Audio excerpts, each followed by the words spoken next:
Okay, let's jump right into this explainer because we are looking at an invisible physics puzzle happening literally all around us. Every single day we walk past power lines, we plug in our phones, we flip light switches, and we totally ignore the fact that there's an actual hidden physical struggle happening between all those wires. Seriously, think about it for a second.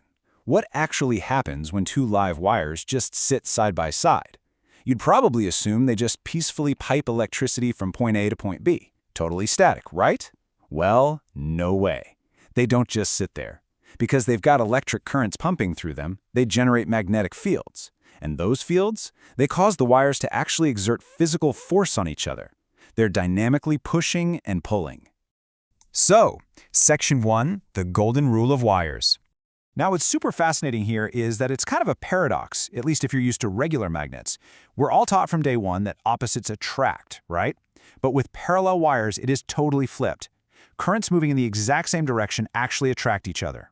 On the flip side, if the currents flow in opposite directions, the wires repel. Same direction pulls together, opposite directions push apart. Lock that in your brain because it's the foundational rule for literally everything we're about to calculate. Section 2, the master key formula. All right, here it is, the force per unit length formula. F over L equals mu naught times I1 times I2, all divided by 2 pi d. I know, a big fraction packed with Greek letters and subscripts looks a little intense at first glance, but stay with me. I promise you, this master formula is the absolute only tool you need in your toolbox to conquer the next 3 levels we're looking at. Let's just quickly decode these variables. F over L, that's simply our force per unit length, in newtons per meter. I1 and I2 are just the currents, in amps, flowing through our 2 wires. The little d is the separation distance between them, in meters. And that scary-looking Greek symbol, mu naught, it's just the permeability of free space. It's literally just a constant number. 4 pi times 10 to the negative 7th Tesla meters per amp. It never changes. You just drop it right into the equation. Easy. Section 3, Level 1, the standard calculation. Let's put this into practice with a standard setup. Say we've got 2 long, straight, parallel wires separated by 10 centimeters of air. One is carrying 5 amps, the other 10 amps. And, this is key, they're flowing in the same direction. We start with our master formula and just pop in the numbers. Top half becomes our constant multiplied by our 2 currents, 5 and 10. For the bottom half, we take 2 pi times our distance. Remember, distance absolutely has to be in meters, so that 10 centimeters becomes 0.1 meters. Then we just do the math. Crunching those numbers gives us exactly 1 times 10 to the negative 5th newtons per meter. So we've got this very specific amount of force acting on every single meter of those parallel wires. But wait, what's the actual nature of this force? Let's call back to that golden rule we established a minute ago. Because our currents are flowing in the same direction, they're actively pulling toward one another. The force is absolutely attractive. Moving on to Section 4, Level 2, Scaling Up. So how does this play out in a larger physical system? Let's say we have 2 parallel wires, each exactly 2 meters long, spaced super tightly together at just 5 millimeters apart. They both carry 20 amps, but this time in opposite directions. First, we find the baseline rate per meter, just like we did in Level 1.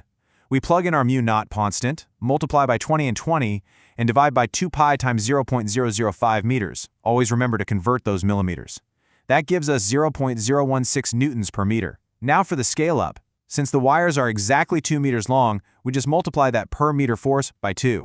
Which brings us to a total force of 0.032 newtons. It's a great 2-step method. Find your baseline rate, then scale it up to match the physical length of your setup. And applying our golden rule here, since the currents are in opposite directions, these wires are basically trying to get away from each other.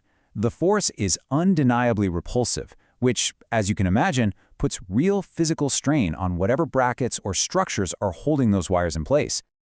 All right, final boss time. Section 5, Level 3, Reverse Engineering. What if you already know the force, but you need to figure out the spacing? Let's say 2 wires carry 8 amps and 12 amps in opposite directions, and we measure a repulsive force of 2.4 times 10 to the negative 4th newtons per meter. We need to work backwards to find their equilibrium distance. To do this, we just do a little algebra. We flip our master key formula to isolate d. We move d to the left and push our known force down to the denominator on the right. Pop in the constant times 8 times 12 on top, divide by 2 pi times our known force, and solve. Running that calculation yields 0.08 meters, or, just to make it a little cleaner to visualize in your head, an 8 centimeter separation. Just by using pure physics, we perfectly reverse-engineered the physical layout of the system. No tape measure required. And honestly, all of this brilliantly highlights the core takeaway from our source material today. We've just proven it mathematically 3 entirely different ways. When 2 parallel conductors carry electric current, they exert magnetic forces on each other.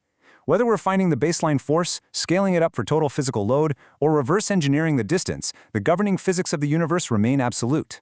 So, as we wrap up this explainer, I want you to take all these equations out of the abstract and place them into the real world.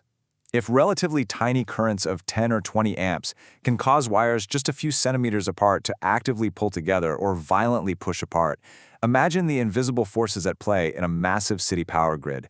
I mean, with thousands of amps surging through those thick transmission lines right over our heads, how much incredible physical stress do you think those massive steel towers have to constantly withstand just to keep those wires from snapping together or tearing themselves apart? It kind of completely changes the way you look at a simple power line, doesn't it?